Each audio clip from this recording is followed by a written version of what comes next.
Good afternoon. My name is Miracle M. Paracha from Group 10 ng 1G BSBA-HRM. And in this report, we will talk about two of its constitution, the 1973 and the 1987 Constitution. First, the 1973 Philippine Constitution. Do you know what is constitution is? Do you know its purpose? Here in the Philippines, we have a total of 6 constitution, but what is constitution? A constitution is a set of rules that guide how countries rate or other political or organization works. How did Philippine Constitution started? It started from the more than 300 years of Spanish rule. Nationalist sentiment began to grow among the groups of Indios or Filipinos fueled in large measure by the writings of national hero Jose Rizal and other ilustrados. A revolution happened against Spain and declared Philippine independence in Kawit, Cavite on June 12, 1898. What became known as the Malolos Congress was convened on September 15, 1898, and the first Philippine Constitution called the Malolos Constitution. It was approved on January 20, 1899, ushering what is called Philippine Republic. So how did 1973 Constitution started? President Ferdinand Marcos was the first president to be re-elected because of his desirous of remaining power beyond his legal tenure. He declared martial law in 1972, just before his last term. He then manipulated the going constitutional convention and caused the drafting of a new constitution. The 1973 constitution, which allowed him to rule by decree, until 1978, when the presidential system of the 1935 Constitution was replaced with a new parliamentary one. And here are the 5 important features of the 1973 Constitution. Number 1. Content of Constitution. The 1973 Constitution is composed of a preamble and 17 articles that provides for the shift from the presidential to parliamentary system of government. Its constitution was deviation from the Philippine commitment to democratic ideals. Former President Marcos euphemistically called the 1973 Constitution as authoritarian nature, yet democratic in practice. But the 1935 and 1973 Constitution had in the mandatory process an elaborate Bill of Rights. And next, we have established a Prime Minister and the President. For the first time in the Philippine history, a parliamentary government established a Prime Minister and the President. Both were elected by the National Assembly. Number 3. Legislative powers. The legislative power is vested in a Congress which is divided into two houses, the Senate and the House of Representatives, in the unicameral National Assembly in 1973 Constitution. Legislative power was given to the President in acting laws compulsory to avoid the uprising of New People's Army. Also, the Justices of the Heart were invited by the President alone without the consent, approval, or recommendation of anybody or officials. Number 4. Party rights. According to Gabriel John D. Ricardes, this study, President Manuel Rojas believed that the Philippines needed support from the Americans to be able to restore its economy. That's why Liberal Party under Manuel Rojas favored the grant of party right, but President Marcos terminated a priority rights between American and Filipinos. Lastly, Lastly, emphasis, duties, and obligation. There is an emphasis of duties and obligation of the citizens, especially in giving military service and joining military force, stated in Article 5 of the 1973 Constitution. It shall be the duty of the citizen to be loyal to the Republic and to honor the Philippine flags, to defend the state and to contribute to its development and welfare, to uphold the Constitution and obey the laws, and to cooperate with the duty constitute authorities in the attainment and preservation of a just and orderly society. Important laws still used up to this day. It was during Marcos' administration where the 1973 Philippine Constitution was ratified.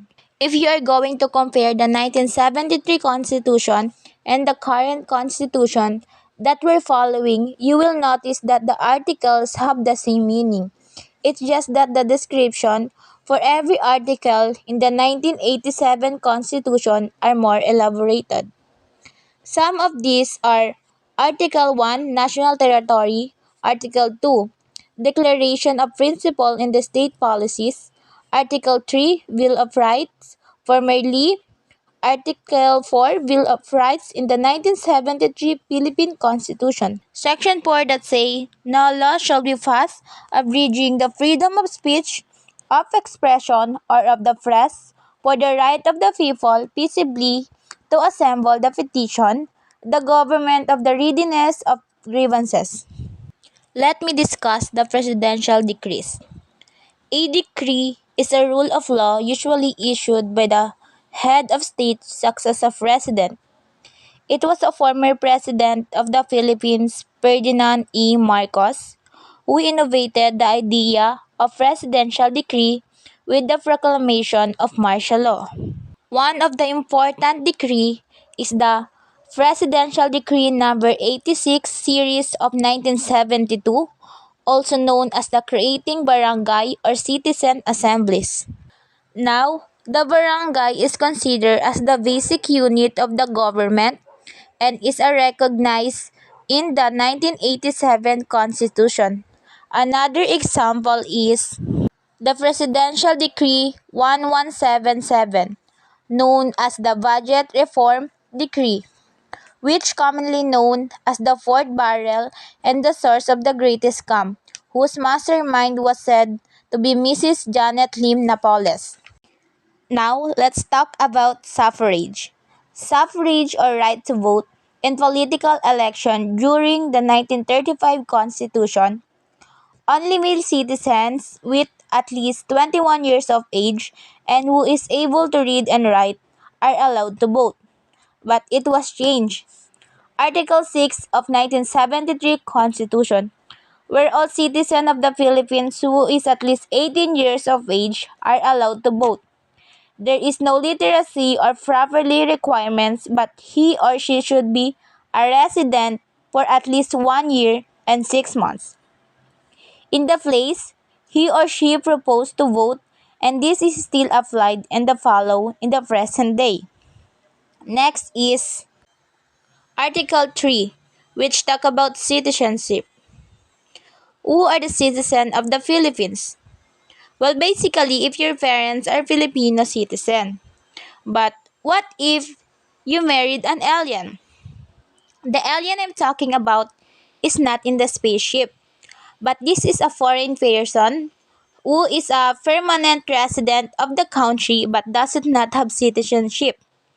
If this happened, you are still a Filipino. It was clearly started in the 1973 Constitution, Article 3, Section 2. Female citizens of the Philippines who marry an alien shall retain or mananatiling Filipino citizen. Then, it was developed in 1987 Constitution. Article 4, Section 4 that the citizens of the Philippines who marry an alien retain their citizenship. In short, this applied to all genders. Example, you already married an alien. He is a Korean. And you have a son. So basically, your son is a half Korea and half Filipino. But what about her citizenship? According to Article 3, Section 1, those whose father or mother are citizens of the Philippines are considered Filipino citizens. So your son is a Filipino citizen, though you have to perform some paperwork to prove that your son is a Filipino. To sum up this story short, dual citizens are considered Filipino. as long as one of its parents are Filipino citizen. And this citizenship law is still followed in the present day.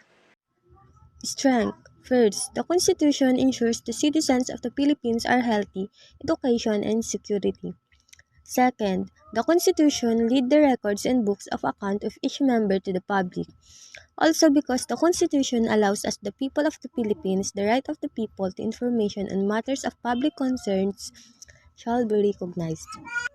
Third, the natural resources of the Philippines are limited to the citizen itself.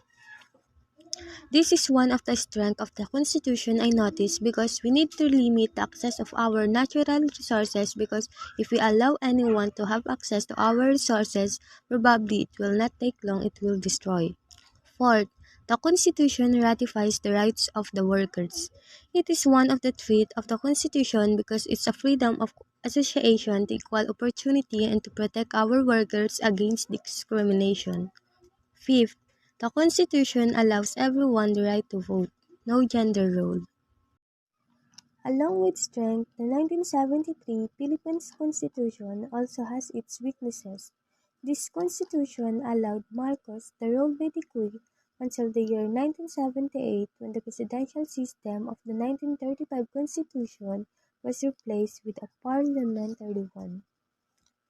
Under this new system, Marcos held on to power and continued to govern by decree, suppressing democratic institutions and restricting civil freedoms. In 1981 martial law was officially lifted, but Marcos continued to rule with the expedient of being re-elected in the course of an election the new six-year term. He continued to suppress dissent and thousands of vocal objectors to his rule either mysteriously disappeared or were incarcerated. Having to hold on to power, corruption allowed Marcos and his wife Imelda to live extravagantly, causing resentment domestically and criticism internationally. The 1973 Constitution increased the number of the members of the Supreme Court. However, the justices of the court were appointed by the President alone without the consent, approval, or recommendation of any other body or officials. Let's proceed the long-term contribution of the 1973 Constitution of the Republic of the Philippines. The jurisprudence includes that the Philippines has its national territory, having the rights to what the Philippines own. The national territory comprises the Philippine archipelago with all the islands and waters embraced therein and all other territories belonging to Philippines, the historic right of legal title. Declaration of principle and state policies depends of the state. The Philippines as a republic state sovereignty reside in the people and all governmental authority. Citizenship. Acquired privilege as a Filipino. The following are citizens of the Philippines. Those who are citizens of the Philippines the time of the adoption of this constitution. Those whose father or mother are citizens of the Philippines. Those who elect Philippine citizenship pursuant to the provision of the Constitution of the 1935. Those who are naturalized in accordance with law. We also have Bill of Right, acquiring the right to live well with necessities. No person shall be deprived of life, liberty, or property without due process of law, nor shall any person be denied an equal protection of the laws. The Constitution also has jurisprudence of the duties and obligation of citizens. Loyalty of the one citizen to defend the state and contribute to its development and welfare. It shall be the duty of the citizen to be loyal to the republic and to honor the Philippine flag, to defend the state and contribute to its development and welfare. Suffrage. The right to pick and make an action to vote for one desire one. The suffrage shall be exercised by citizens of the Philippines not otherwise disqualified by law who are 18 years age or over. The President, elected by direct vote of the people of the term of 6 years. The President shall be the head of state and chief executive of the Republic of the Philippines. Batasang Pambansa. The right to make laws invested in here. The legislative power shall be vested in Batasang Pambansa. The Batasang Pambansa composed of not more than 200 members unless otherwise provided by law shall include representatives elected from the different regions of the Philippines. Next, the Prime Minister. The Cabinet and the Executive Committee having heads to help the President monitor. There shall be a cabinet which shall be composed of ministers with or without portfolio appointed by the President. The 1972 Constitution of the Republic of the Philippines has many contributions to the nation, like Article 12, Section 2, which state that no officer employee in the civil service should be suspended or dismissed except for cause provided by law. It gives right and protects the workers from people who abuses their power also.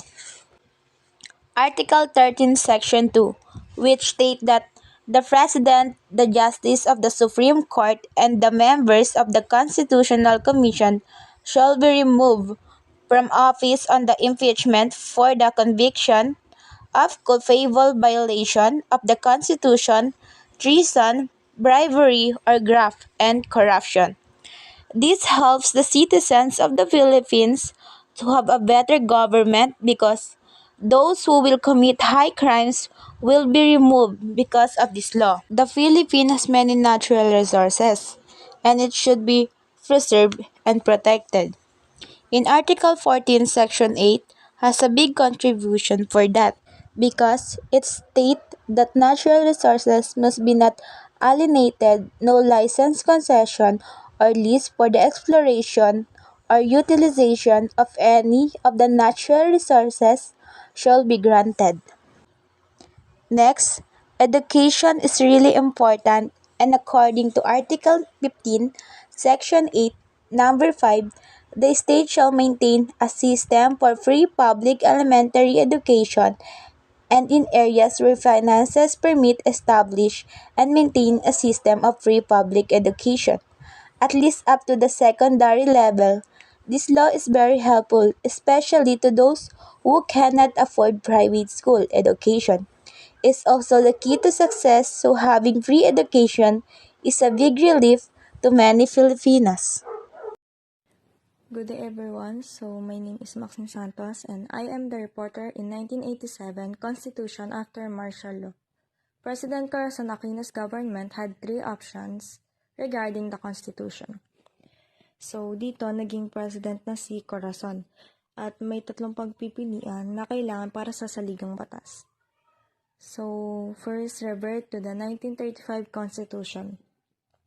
Or pwedeng ibalik yung 1935 na Constitution, which is the Commonwealth Constitution. Second, retain the 1973 Constitution and be granted the power to make reforms. So dito naman i-adapt yung 1973 Constitution na binuo ni President Marcos at magkakaroon ng reforma or pagbabago. And the last one is start a new and break from the vestige of a disgraced dictatorship. Bumuo ng bagong saligang batas para makawala sa bangungot na naranasan sa dating diktatorya. So they decided to make a new constitution that, according to the president herself, should be truly reflective of the aspirations and ideas of the Filipino people. So, ang pinili nila ay ang bumuo ng bagong saligang batas na sumasalamin sa pangarap at mitiin ng mga mamamayang Pilipino. In March 1986, President Aquino proclaimed a transitional constitution to last for a year, while a constitutional commission drafted a permanent constitution. So, dito naglagay muna sila ng transitional constitution or pansamantalang mga batas. While yung constitutional commission naman, bumubuo na panibago at permanenteng saligang batas. This transitional constitution, called the Freedom Constitution, maintained many provisions of the old one, including the rewritten from the presidential right to rule by decree. Ibinalik ng mga provisions sa dating saligang batas. So, in 1986, a constitutional convention was created, composed of 48 members appointed by President Aquino from varied backgrounds and representations. The convention drew up a permanent constitution, largely restoring the setup abolished by Marcos in 1972, but with new ways to keep the president in check, a reaction to the experience of Marcos' rule. So, in 1986 na-restore din naman yung binuwag ni Marcos noong 1972, pero naglagay sila ng panibagong pamamaraan para i-check yung mga gawain ng presidente. Dahil yung 1972 Constitution ay tumulong sa pagpapahaba sa termino ng presidente. Pero, dito sa panibagong batas, hindi magkakaroon ng kapangyarihan ng presidente na patagalin ang kanyang panunungkulan. Because it will lead to another dictatorship. The Constitution begins with a preamble and 18 self-contained articles. It established the Philippines as a democratic republican state, where sovereignty resides in the people and all government authority emanates from them. It allocates governmental powers among the executive, legislative, and judicial branches of the government. So, the executive branch, according to the Article 7, Section 1 of the Constitution states that the executive power shall be vested to the President of the Philippines. This means that the President of the state and head of the government and functions the Commander-in-Chief of the Armed Forces of the Philippines, the appointment of cabinet, secretaries to executive department. According to the Article 9, Section 16, the President may appoint anyone. So first, we have Executive Secretary of Agrarian Reform. And second, Executive Secretary of Agricultural Energy. In the local government, we have legislative power and we have 24 senators elected by a large popular vote in the House Representatives, composed of different districts all over the Philippines. In the Philippine court system, judiciary, under we have Supreme Courts and lower courts. In Supreme Courts, 15 court members in charge in overseeing, functioning, and administration of the lower courts. So the Constitution is divided into 3 commissions. So first, Civil Service Commission or CSC. Second, Commission on Elections or COMELEC. Third is Commission on Audit or COA. So CSC is a central agency in charge of a government personnel. While yung COMELEC, they are the one to enforce and administers all elections, laws, and regulation. And yung COA naman, they examines all funds, transaction, and property accounts of the government. So the executive branch is the Office of Ombudsman, in charge to promote ethical and lawful conduct of government. They investigate complaints pertaining to other misconflict. Next, the constitutional change or changing the Constitution. In the Philippines, we have 6 constitutions since the proclamation of independence on June 12, 1898. So we're gonna focus on the constitution that created by the first female president, Cory Aquino. When democracy was restored in 1986, President Corazon C. Aquino issued Proclamation Number 30 suspending certain provisions of the 1973 Constitution and promulgating in its stead a transitory constitution. A month later, President Aquino issued Proclamation Number 9, 1986, which created a constitutional commission tasked with writing a new charter to replace the 1973 Constitution. The commission finished its work at 12:28 a.m. of October 16, 1986. On February 11, 1987, by virtue of Proclamation Number 58, President Aquino announced the official canvassing of results and the ratification of the draft Constitution. The 1987 Constitution finally came into full force and effect that same day with the President, other civilian officials, and members of the armed forces swearing allegiance to the new charter. So, constitutional reform in the Philippines, also known as charter change or colloquial chacha. Colloquial chacha. It refers to the political and legal processes needed to amend the current 1987 Constitution of the Philippines. Amendments can be proposed by one of three methods. First, People's Initiative. Second, Constituent Assembly. And the third, Constitutional Convention. Attempts to amend or change the 1987 Constitution. On 1995, it was drafted by Jose Almonte, the Secretary of National Security Council, and it was exposed to media and it never prospered or not successful.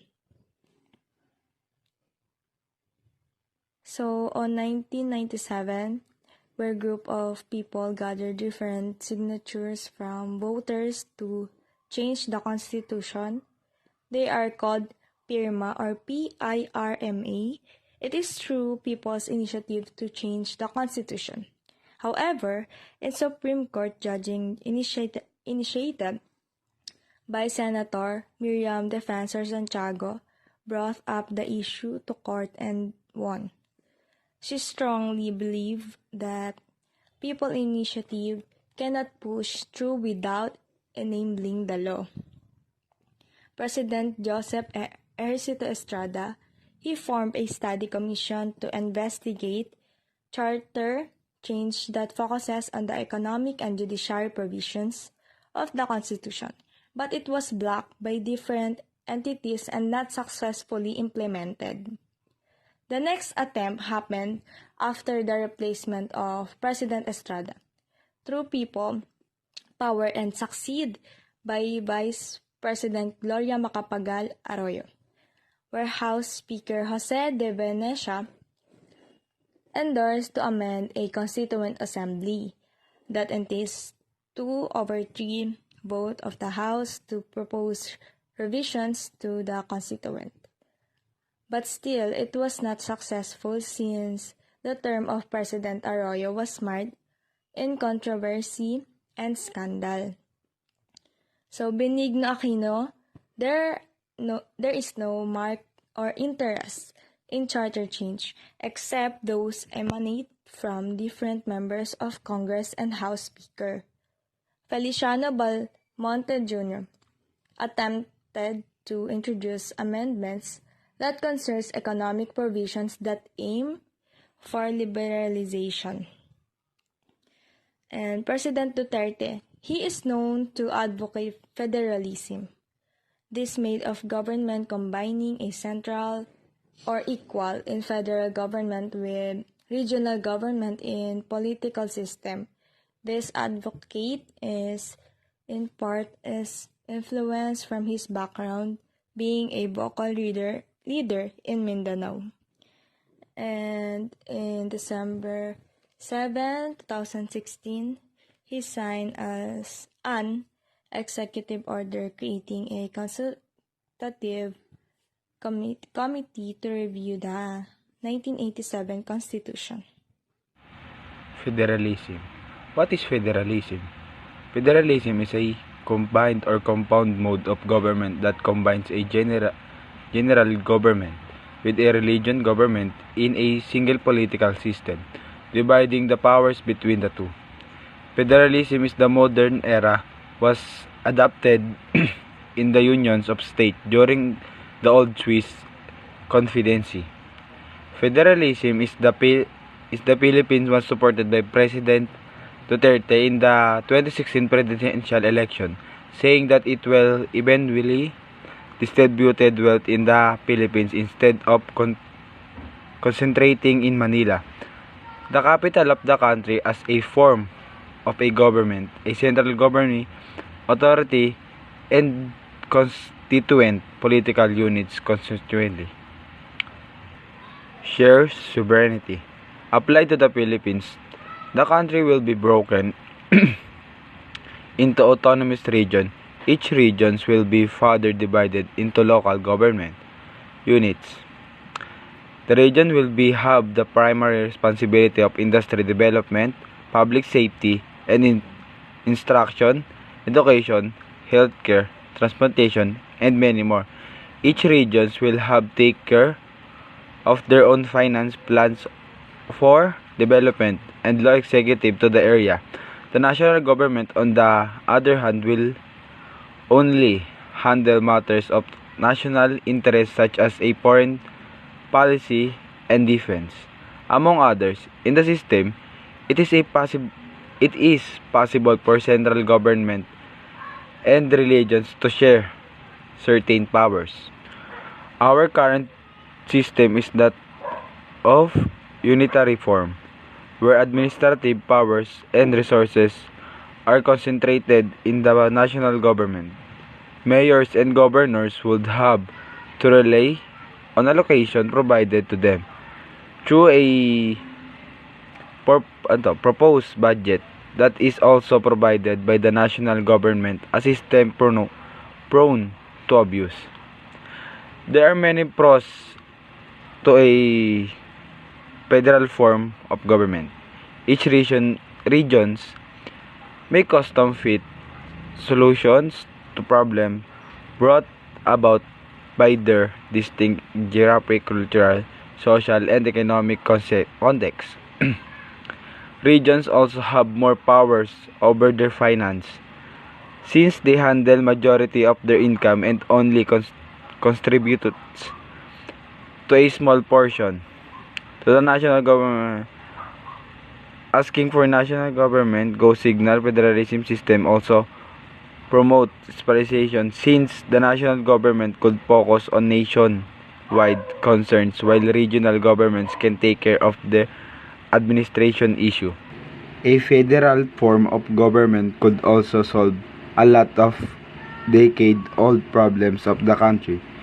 It may be a solution to the conflict in Mindanao, since a separate Bangsamoro region could be established for Muslim Mindanao. It could be address the inequality in wealth distribution and lessen the dependence Metro Manila, since regional can proceed with what they have to do without needing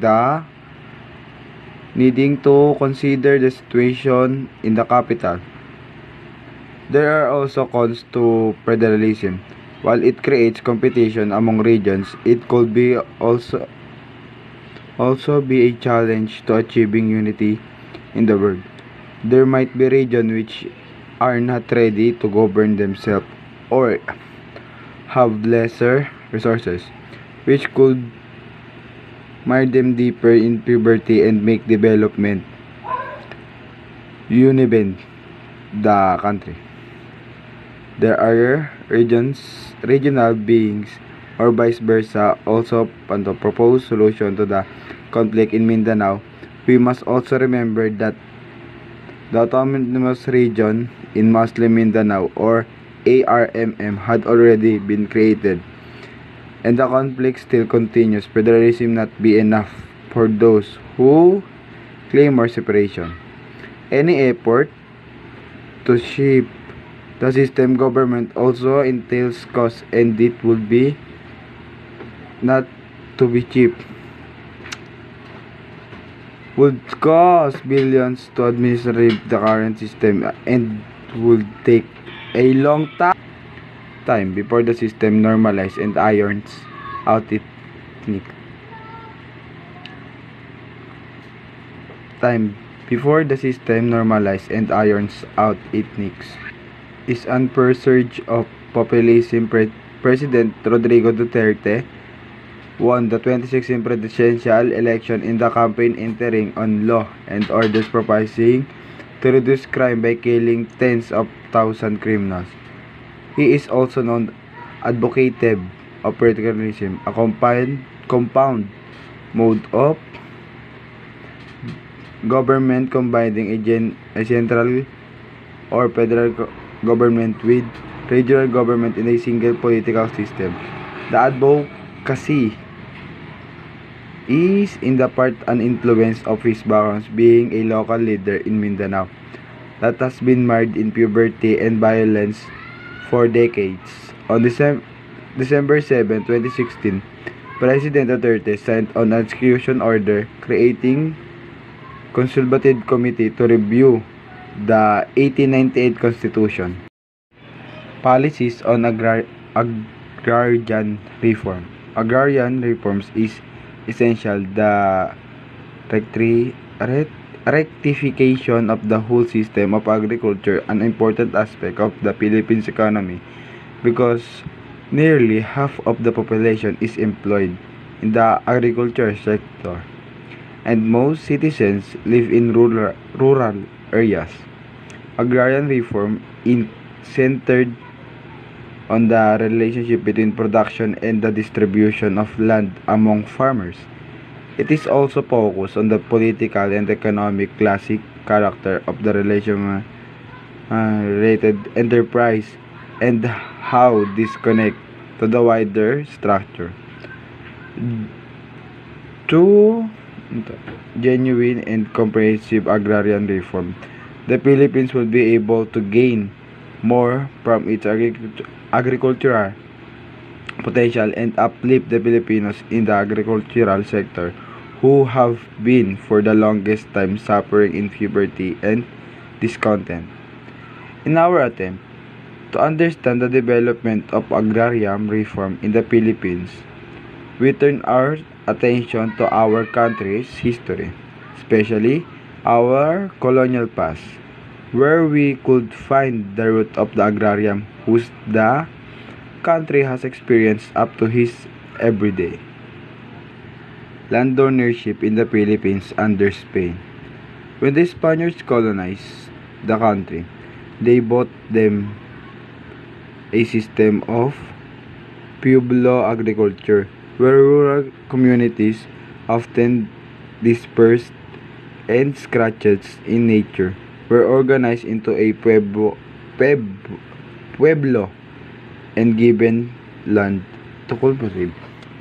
Families were not allowed to own their land. The King of Spain owned the land, and Filipinos were assigned to these lands to cultivate them, and they paid them colonial tributes to the Spanish authorities in the form of agricultural products. Later on, through the law in the Indies, the Spain crown awarded tracts of land to religious order, departments of Spanish military as reward for their service. Spanish economidors, those mandated to manage the economia, where Filipinos worked and paid their tribes to the encomendero. Filipinos were not given the right to own land and only work in them, so what they might have a share of the corpse and pay tribute. The encomendation system was an unfair and abuse system as Camprias E. Banladas became the norm. The Philippine farmers working the land they were made sell their products at very low price or surrender their products to the incubators who restored this at a profit. Filipinos in the Encomidian were also required to render service to their encomenderos that were unreal related to the farming. From this encomidian system, the haciendo system developed in the beginning of the 19th century. As the Spanish government implemented policies that would be fast-track the entry of the colony in the capitalist world, the economy was tied to the world market as the Philippines became a export of raw materials and imported of goods. Agriculture exports were demanded and the hacienda system was developed and a new form of ownership. In the 1960s, Spain enacted a law ordering landholders to register their land holdings and only those who knew benefit from this. Lands were claimed and registered in other people's and many peasant families who were assigned to their land in the earlier days of colonies were driven out or forced to come under the power of these people who claim rights to the land because they held a title. This is a primary reason why revolts in the Philippines were often agrarian in the nature. Before the colonization, Filipinos had communal ownership of land. The system introduced by the Spaniards became a bitter source of hatred and discontent for the Filipinos. Religious orders, the biggest landowners in the Philippines, also a main source of abuse and exploitation for the Filipinos, increasing the rent by the Filipinos who him. Filipinos fought the Philippine Revolution in a confluence of motivation, but the greatest desire for freedom will be necessity of owning land. Upon the end of the Philippines Revolution, the revolutionary government will be declared all large estate, especially the confiscated fair lands as government property. However, the First Philippines Republic was short-lived. The entrance of the Americans would signal a new era of colonialism and imperialism. Land ownership in the Philippines under the Americans. The Americans were aware that the main cause of social unrest in the Philippines was landlessness, and they attempted to put an end to the deplorable condition of the tenant farmers by passing several lands. Land ownership only worsened under the Americans because there was no limit on what extent a person can own. Policies to increase the small landholders and distribute ownership to a big number of Filipino tenants and farmers. The Philippine Bill of 1900s provide regulation of the disposal of public lands. A private individual may own 16 hectares of land while corporate landholders may have 1,024 hectares. Americans were also given rights to own agricultural lands in the country. The Philippines Commission also enacted Act number 496 or the Land Registration Act, which introduced the torrent system to address the ambience of earlier. Records of issue and titles and conduct accurate, accurated the land survey in 1903. The homestead program was introduced, allowing a tenant to enter into an agricultural business by acquiring a farm of at least 16 hectares.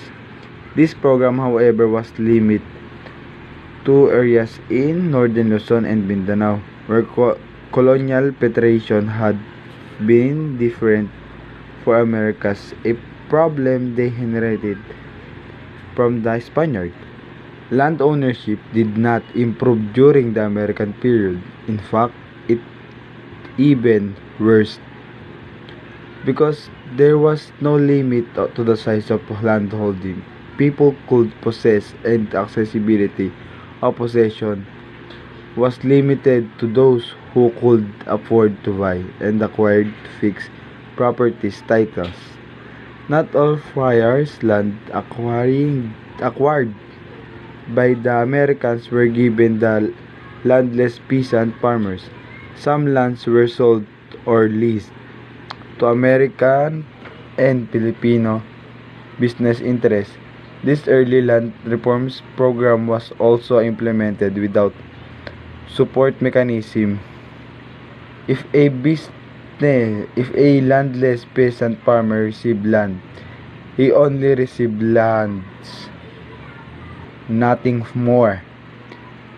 Many were forced to return to tenancy, and wealth Filipinos, hacienderos purchased or forcefully took over lands from the farmers who could not afford to pay their debts. The system introduced by the Americans enabled more lands to be placed under tenancy, which led to widespread peasant uprisings such as the Colorium and Sakdal uprising in Luzon. Peasant and workers found frigube form of millennial movements that given them more that change could still happen through militancy. The Saktal or Sakdalista uprising was a peasant region in central Luzon that lasted for 2 days, May 2 and May 3, 1935.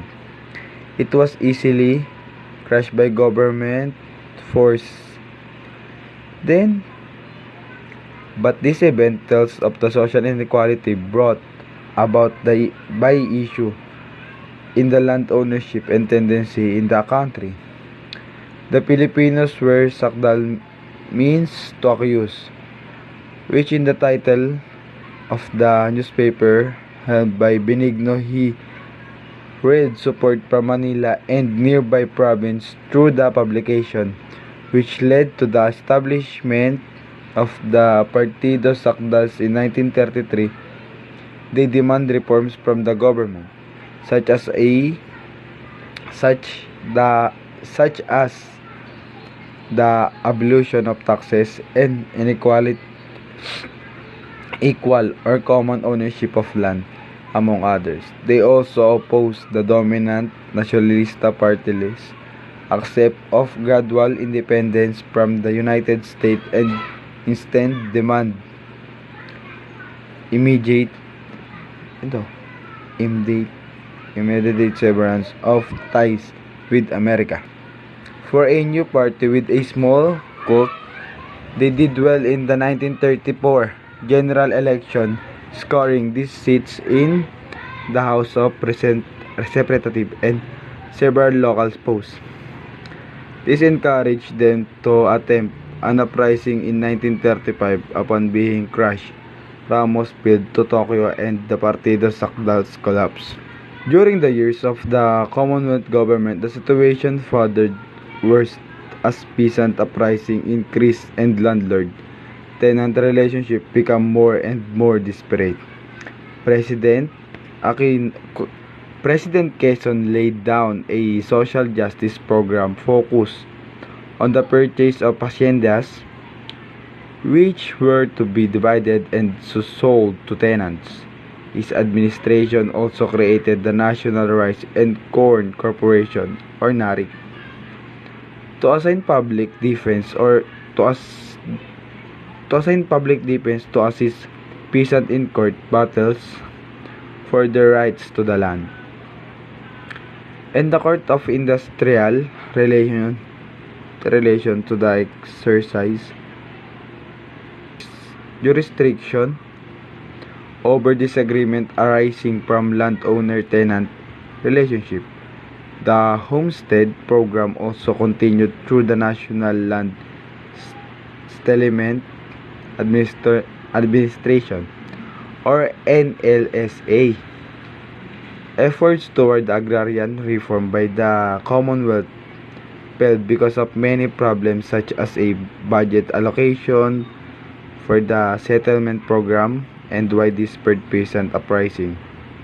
World War II put a halt to all intervention to solve these problems as Japanese occupied the country. Post-war intervention towards agrarian reform. Rehabilitation and rebuilding after the war were focused on providing solution to the problem of the past. The administration of President Rojas passed Republic Act No. 34 to establish a 70 to 30 sharing arrangement between tenant and landlords, respectively, which reduced the interest of landlords' loan to tenants at 6% or less.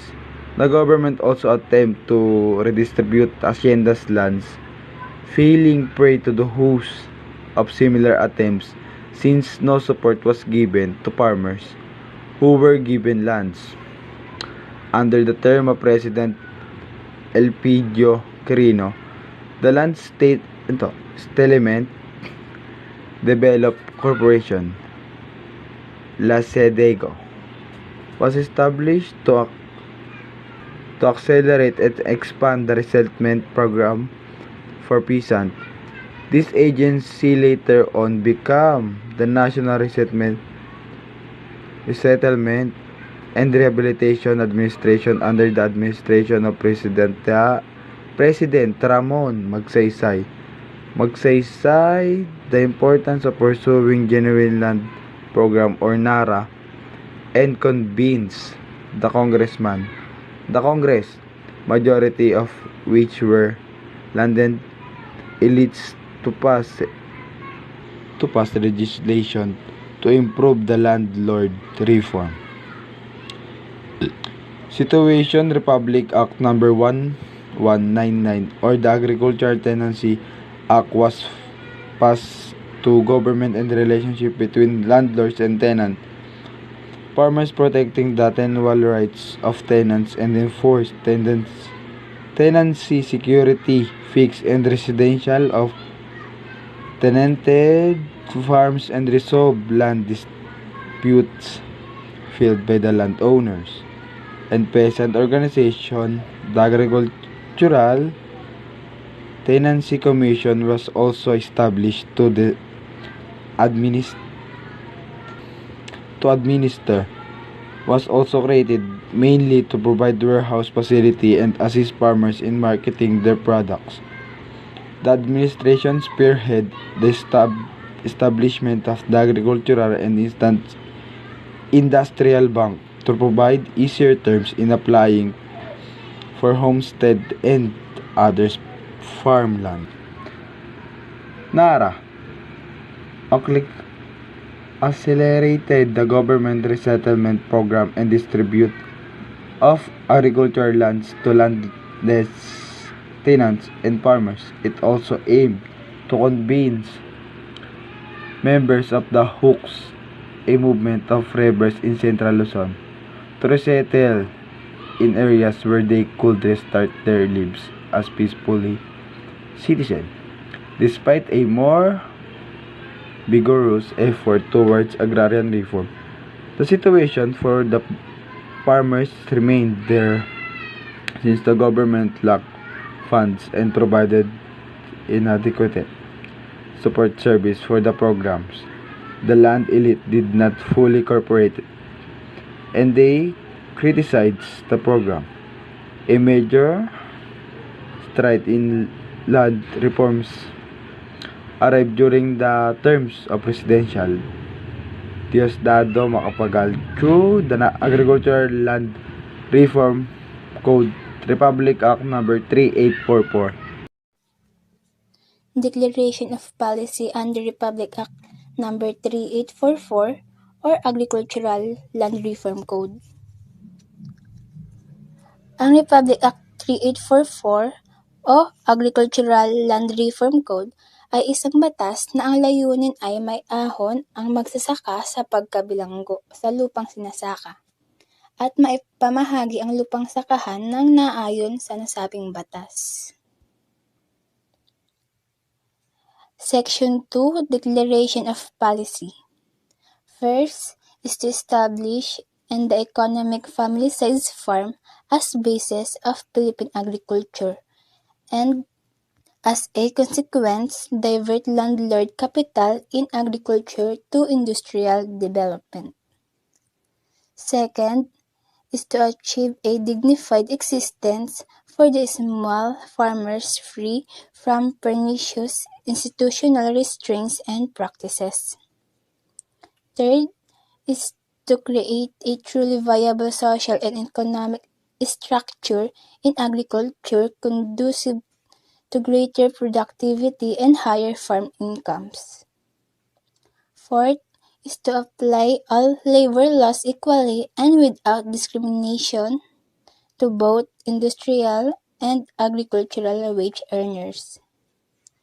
Fifth is to provide a more vigorous and systematic land resettlement program and public land distribution. And last is to make the small farmers more independent, self-reliant, and responsible citizens, and a source of genuine strength in our democratic society. Base sa Section 2 ng Republic Act 3855, ang batas na ito ay pinagtibay upang itatag ang mga reforma sa lupa sa Pilipinas at naglalayong itatag ang owner cultivatorship at ang family-sized farm bilang batayan ng agrikultura ng Pilipinas.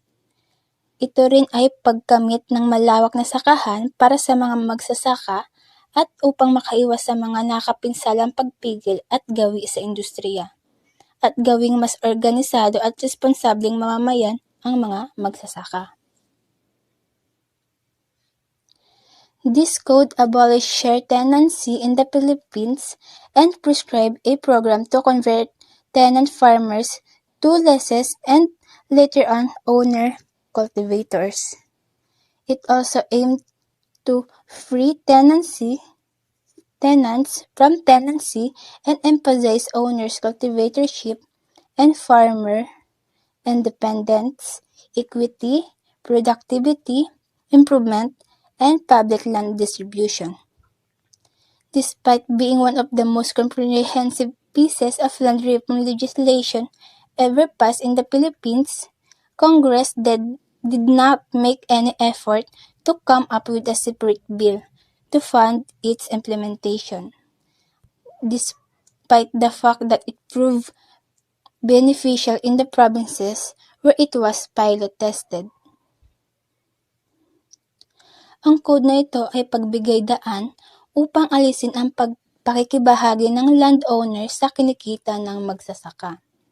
Nakapaloob rin dito na magkakaroon ng sariling lupain ang mga magsasaka para hindi na mabawasan ang kanilang kinikita dahil sa pagbabayad ng upa. Napakaganda sana ang batas na ito dahil may magandang resulta at nakakabenepisyo ang magsasaka, ngunit hindi ito pinondohan ng Kongreso. Agrarian reform efforts under Marcos. Rehabilitation and rebuilding after the war were focused on providing solutions to the problems of the past. The administration of President Rojas passed Republic Act number 34 to establish a 70-30 sharing arrangement between tenant and landlord, respectively, which reduced the interest of landowners' loans to tenants at 6% or less. The government also attempted to redistribute hacienda lands, falling prey to the woes of similar attempts since no support was given to small farmers who were given lands. Presidential Decree No. 27, 21st of October 1972. Ang agrarian reform ay pag-distribute ng mga lupain sa magsasaka at paangatin ang level o antas ng kanilang pamumuhay. Presidential Decree No. 27, signed by President Ferdinand Marcos, emancipated all tenant farmers working on private agricultural land devoted to rice and corn. Whether working on a landed estate or not, the system was implemented through a system of sharecropping or less tenancy. This shall apply to tenant farmers of private agricultural lands primarily devoted to rice and corn, under a system of sharecrop or lease tenancy, whether classified as landed estate or not. The tenant farmer, whether in land classified as landed estate or not, shall be deemed owner of a portion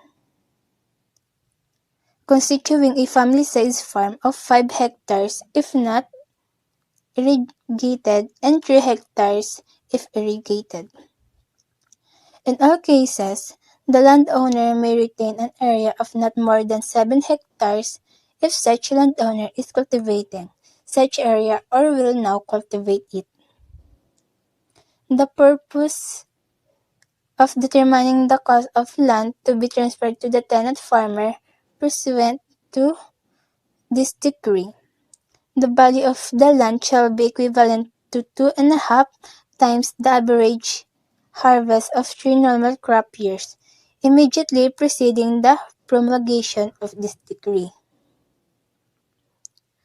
The total cost of the land, including interest at the rate of 6 contum per annum, shall be paid by the tenant in 15 years, of 15 equal annual amortizations. In case of default, the amortization due shall be paid by the farmers' cooperative in which the defaulting tenant farmer is a member, with the cooperative having a right of recourse against him. The government shall guarantee such amortization with shares of stock in government-owned and government-controlled corporations. No title to the land owned by the tenant farmers under this decree shall be actually issued to a tenant farmers unless and until the tenant farmer has become a full-fledged member of a duly recognized farmers cooperative. Title to land acquired pursuant to this decree or the land reform program of the government shall not be transferable except by hereditary succession or the government in accordance with the provision of this decree. The Code of Agrarian Reforms and other existing laws and regulations. The Department of Agrarian Reform, through its secretary, is hereby empowered to promulgate rules and regulations for the implementation of this decree. Ang mga beneficiaries lang ng Presidential Decree 27 ay ang mga magsasaka ng mais at palay. Ang magsasaka ay magkakaroon ng 5 hektarya kung walang irigasyon at 3 hektarya kung meron. Ang landlord naman ay maaari lamang magkaroon ng hindi lagpas sa 7 hektarya ang lupain kung ito ay nagsasaka. Walang titulo ang pamamahagi ng lupain sa magsasaka sa ilalim ng dekretong ito.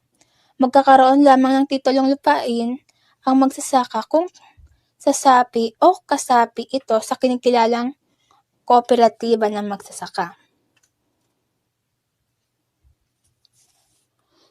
Operation Land Transfer on lands occupied by tenants of more than 7 hectares on rice and corn lands commenced. And through legal compulsion and an improved delivery of support services to small farmers, agrarian reform seemed to be finally achievable. Under Rice Self-Sufficiency Program, Masangana 99, farmers were able to borrow from banks and purchase 3-hectare plots of lands and agricultural inputs. However, the landlord class still found to circumvent the law, because only rice lands were the focus of agrarian reform. Some landlords only needed to change crops to be exempted from the program, such as coconut and sugar lands. Land work by wage labor were also exempt from the program. So the landed elite only had to evict their tenants and hire workers instead. Landlessness increased, which made it all the more difficult from the program to succeed because landless peasants were excluded from the program. Many other methods were employed by the elite to find a way to maintain their power and dominance, which were worse by the corruption of Marcos and his cronies, who were also involved in the agricultural sector.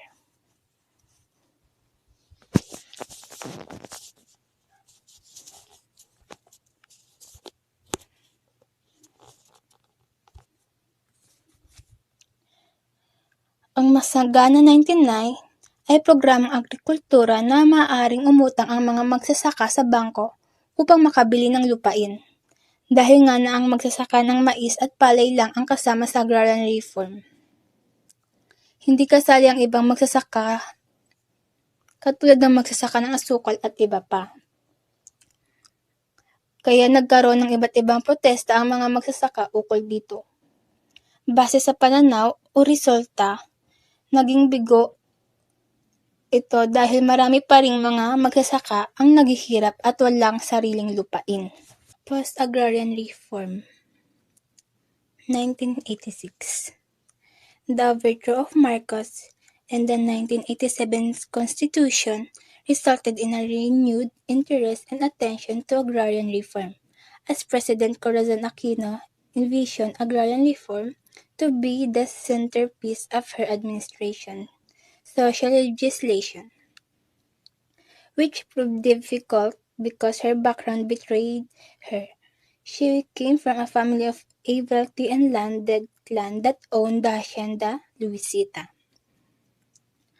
On 22nd of July 1987, Aquino issued Presidential Proclamation 131 and Executive Order 229, which outlined her land reform program. In 1988, the Congress passed Republic Act No. 6657, or the Comprehensive Agrarian Reform Law, which introduced the program with the same name, Comprehensive Agrarian Reform Program, or CARP. It enabled the redistribution of agricultural lands to tenant farmers from landowners, who were paid in exchange by the government through just compensation and allowed them to retain not more than 5 hectares. Corporate landowners were, however, allowed under law to voluntarily divest a proportion of their capital, stock, equity, or participation in favor of their workers or other qualified beneficiaries instead of turning over their land to the government. CARP was limited because it accomplished very little during administration of Aquino.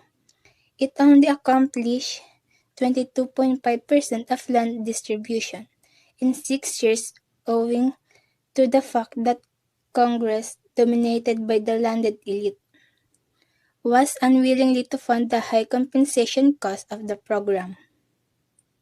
It was also mired in controversy since Aquino seemingly bowed down to the pressure of her relatives by allowing the stock redistribution option. Hacienda Luisita reorganized itself into a corporation and redistributed stocks to farmers. Under the term of President Ramos, Corp implementation was speed in order to meet the 10-year time frame. Despite limitations and constraints in funding, logistics, and participation of involved sectors, by 1996, the Department of Agrarian Reform distributed only 58.25% of the total area target to be covered by the program. To address the lacking funding and the dwindling time for the implementation of CARP, Ramos signed Republic Act No. 8532 in 1998 to amend CARL and extend the program to another 10 years.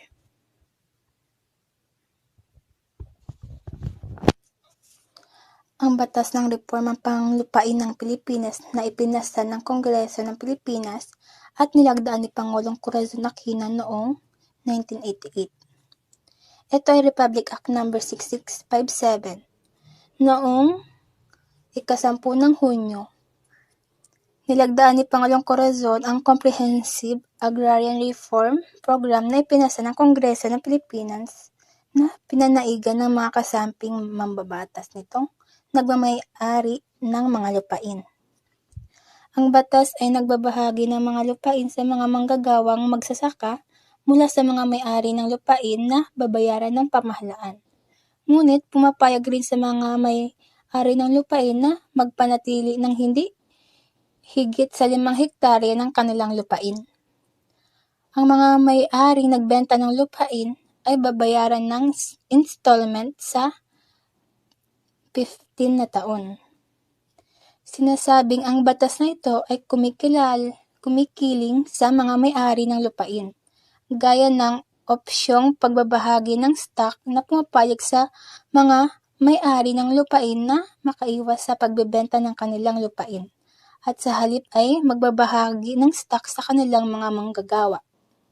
Ito ay nag-iwan pa rin sa mga may-ari ng malalaking pribadong lupain at kanilang mga pamilya na may kontrol ng kanilang lupain.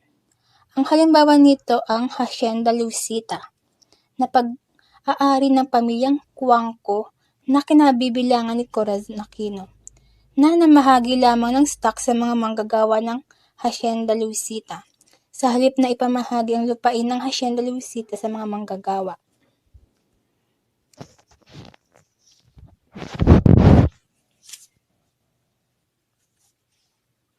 Next, ang Carper and the Future of Agrarian Reform in the Philippines.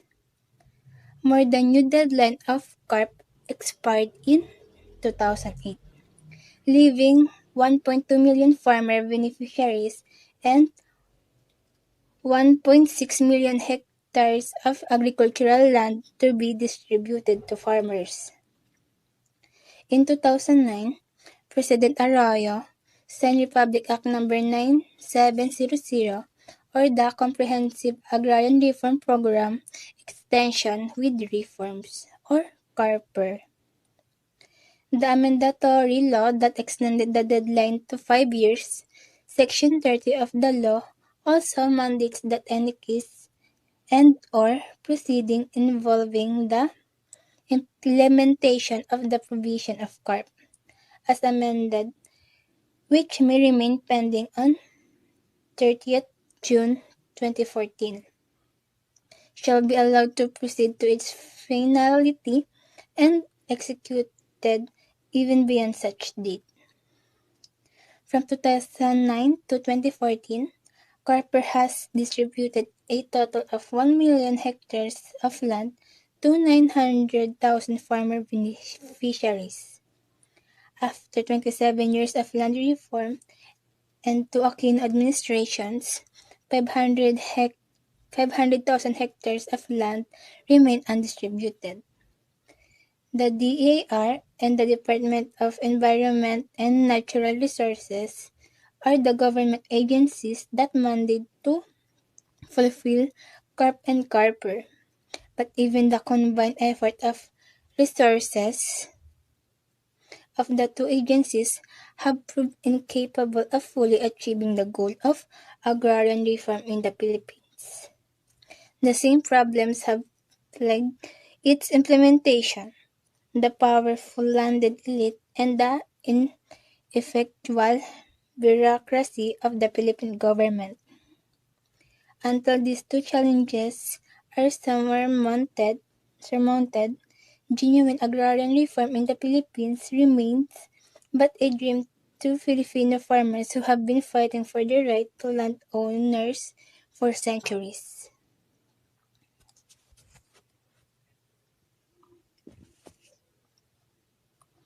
Comprehensive Agrarian Reform Program Extension, known also as CARPER, is the mandatory law that extends again the deadline of distributing agricultural lands to farmers for 5 years.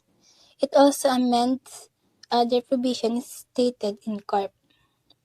In December 2008, the budget of CARP expired and there remain 1.2 million hectares of agricultural land waiting to be acquired and distributed to farmers. CARPER was signed into law on August 7, 2009 by Gloria Macapagal Arroyo and was set to expire on June 30, 2014. However, the program of distributing lands to farmer beneficiaries continued even after June 2014. Section 30 of RA 9700 or CARPER law states that cases on the matters which are still pending shall be allowed to proceed to its finality and be executed even beyond such dates. Beneficiaries of CARPER are landless farmers, including agricultural lessees, tenants, as well as regular, seasonal, and other farmer workers. In a certain landholding, the qualified beneficiaries who are tenants and regular farm workers will receive 3 hectares each before distributing the remaining land to the other qualified beneficiaries, like seasonal farmers and other farm workers. Evolution of Philippine taxation. In today's world, taxation is a reality that all citizens must contend with for primary reason that government raise revenue from the people they govern to be able to function fully.